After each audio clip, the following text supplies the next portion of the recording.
বাড়ির জিনিস বাড়ি থেকে নিয়ে আসলাম। এগুলো হয়েছে কাগজি লেবু, অনেকগুলোই ছিল। এগুলো হয়েছে এলাচি, আর এগুলো হচ্ছে পেয়ারা। অনেকগুলাই আছে, কিন্তু বড় পেয়ারা। আর এগুলো হচ্ছে ডিম, বাড়ি থেকে নিয়ে আসছে, কিন্তু আনতে আনতে কয়টা যেন ভাঙছে। দেখি আগে কয়টা ভাঙছে। ভালোই তো, অনেকগুলোই ভাঙছে দেখা যাচ্ছে। বুদ্ধির অভাব।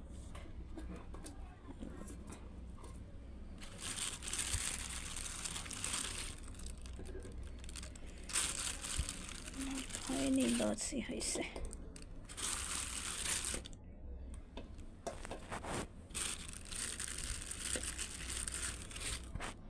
সতেরোটা ডিম ছিল, তখন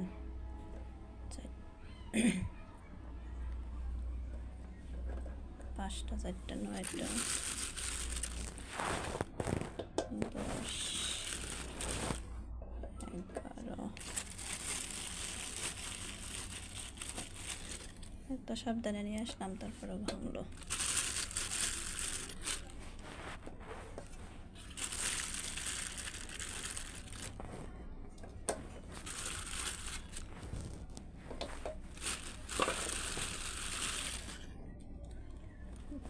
এটা ভাঙছে ঠিকই, কিন্তু এটা খাওয়া যাবে।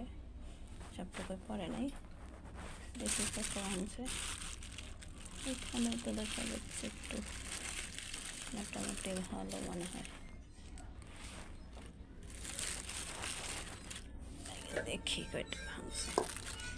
করার মধ্যে আপাতত রাখি, খাওয়া গেলে যাবো না গেলে। কয়টা ভালো আছে, 5টা, 5 5 10 15। 2টা ভাঙছে, 17টা ডিম ছিল টোটাল। তো এই যে ভাঙা ডিম, এটা হয়েছে আর একটা ভাঙা ডিম। এবারে বাড়ি যাওয়া আমার ক্ষতি হয়েছে। এখানে তরকারি নিয়ে আসছি, কিন্তু তরকারিগুলো অর্ধেক পড়ে গেছে। ছোটো মাছের তরকারি। আর এখানে হয়েছে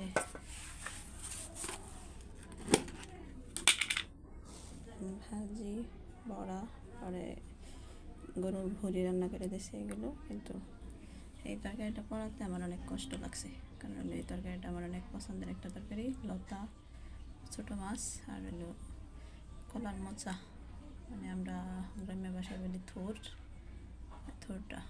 এটা অনেক সুস্বাদু একটা খাবার। এটা বাটটা ভরে নিয়ে আসছিলাম, কিন্তু আমার একটু বোঝার ভুল হয়েছে যে আমি যদি একটা ইয়ের মধ্যে করে পলিতে পেঁচাইয়া করে নিয়ে আসতাম, তো রাস্তার মধ্যে খুললা অর্ধেকটা পড়ে গেছে, আর অর্ধেকটা এখানে তরকারিটা আছে। এটা কিছু হয়েছে না, কারণ এই কোটাটা ভালো করে লাগানো ছিল, কিন্তু আমি বুঝতে পারিনি, আমার আম্মা বোঝে নেই। তো যাক, ভাগ্যে যেটা আছে সেটাই হয়েছে।